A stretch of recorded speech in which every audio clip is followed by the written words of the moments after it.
back for another Wednesday episode, and again, it's Dylan's car in the garage. So today we're going to be installing the last part of his aero-ish package. So we had the front lip install, and now we have this rear wing. The install is pretty simple. There's no real walkthrough on how to do it. This is the wing plate, and then there's two of these plates that mount up to the actual bumper like that. So the first step is going to be drilling through this guy and spotting the holes in the bumper. We're going to use rivnuts to make it all nice and removable. And then once we get these up, you put the wing on and kind of bend it to shape to bolt through everything. So pretty simple. Follow along. We'll get it done.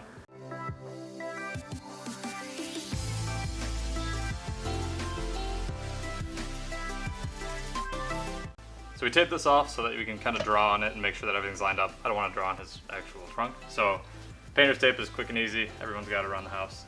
The next step that I'm going to do is put holes through these so that I can line them up. So you can see I traced where these sit up on here, so I can put them in the same spot every time.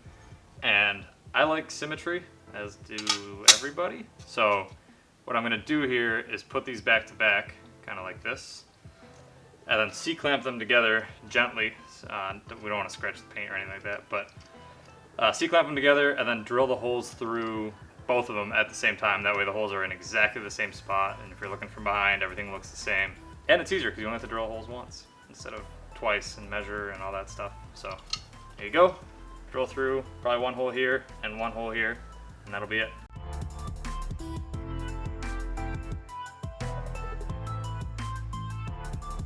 Alright, once you got your holes drilled out like this, we're just going to set it up here, kind of back in line with where these where this outline is, and then just tape it in place so we can spot the holes to drill the actual trunk, Dylan's favorite part. And then once that's done, we riv nut it, bolt it up, and the wing mounts are all set. So we got the holes marked here, 3 per side, and then I'm going to take my favorite tool, a step bit. Riv nuts, if you haven't seen these yet, they're little threaded inserts that you put in with this riv nut tool that I'll show in a minute.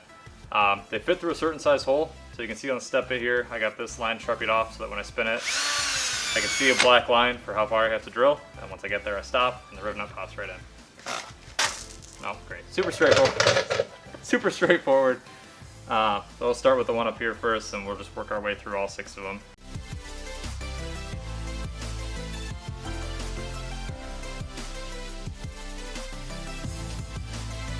So we got all 3 holes drilled. We had to pop the trunk to get this one just because it's a little close to the body. What we'll do next is we'll take all the tape off, and then I have these like chamfer bits that you saw earlier, and I'm just going to round these off so there's no sharp edges, and then we'll put the riv nuts in.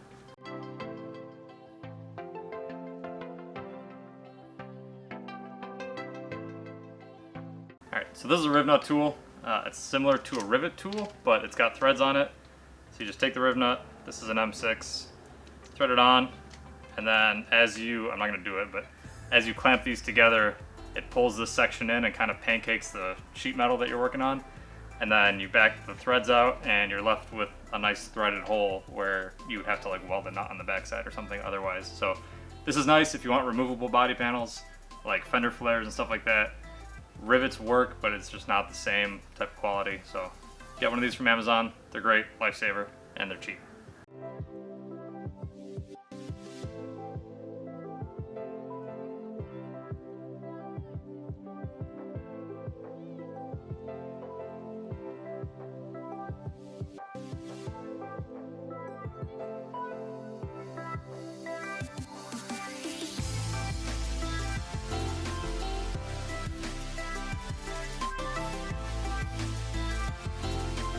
So that's pretty much all it is.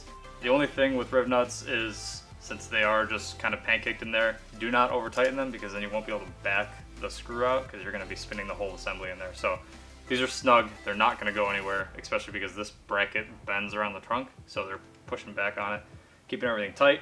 But there you have it, that's one side done, this side's marked, so we're just going to time lapse you through that whole process, and then we'll do the wing.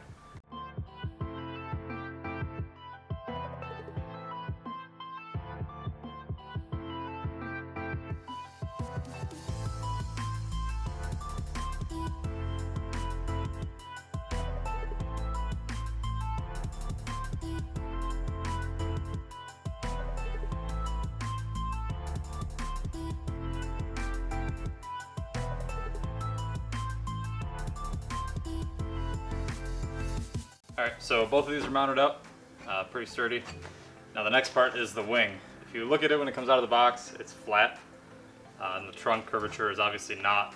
So instead of just laying it up here, drilling the ends and hoping it fits, what we're going to do is center it up and then take C-clamps and clamp it to these inner braces, drill the inner braces, and then work our way out. Pretty simple. We're just going to rivnut these again. You could just use a nut and washer, or nut and bolt, but I think rivnuts look cleaner and they're cooler, so we're just going to do that.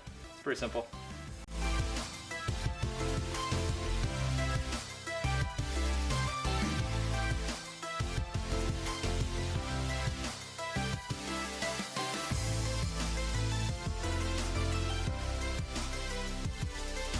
So we put a piece of painter's tape on the center of the trunk and a piece of painter's tape on the center of the wing, just so that we didn't have to measure it 1,000 times.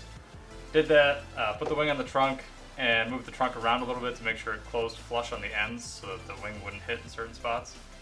Now that that's done, we've got clamps on each of the longer brackets, and I'm just going to start by drilling these mounting holes all the way through.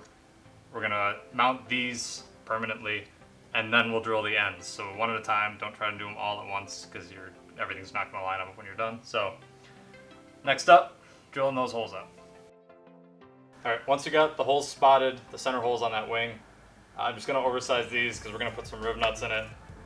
Same step bit, same rivnut, same idea. So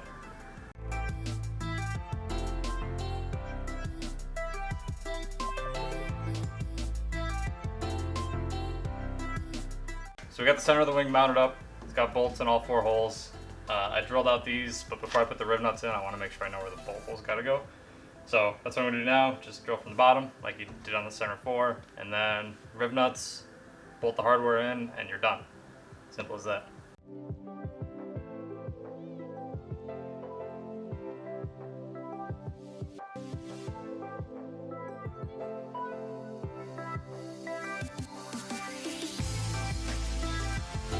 So we're all set. Revision 1 is done. Dylan's going to take it apart this winter, strip it down, and paint it gloss black to kind of match the hardtop, spoiler, the hardtop itself, everything else that's black on the car. It's like the sprinkle finish right now. Yeah, I was being picky. At first I'm just like, oh, I got it. I wasn't really a fan of the finish, so I said I'll just paint it and we'll install it after I paint it.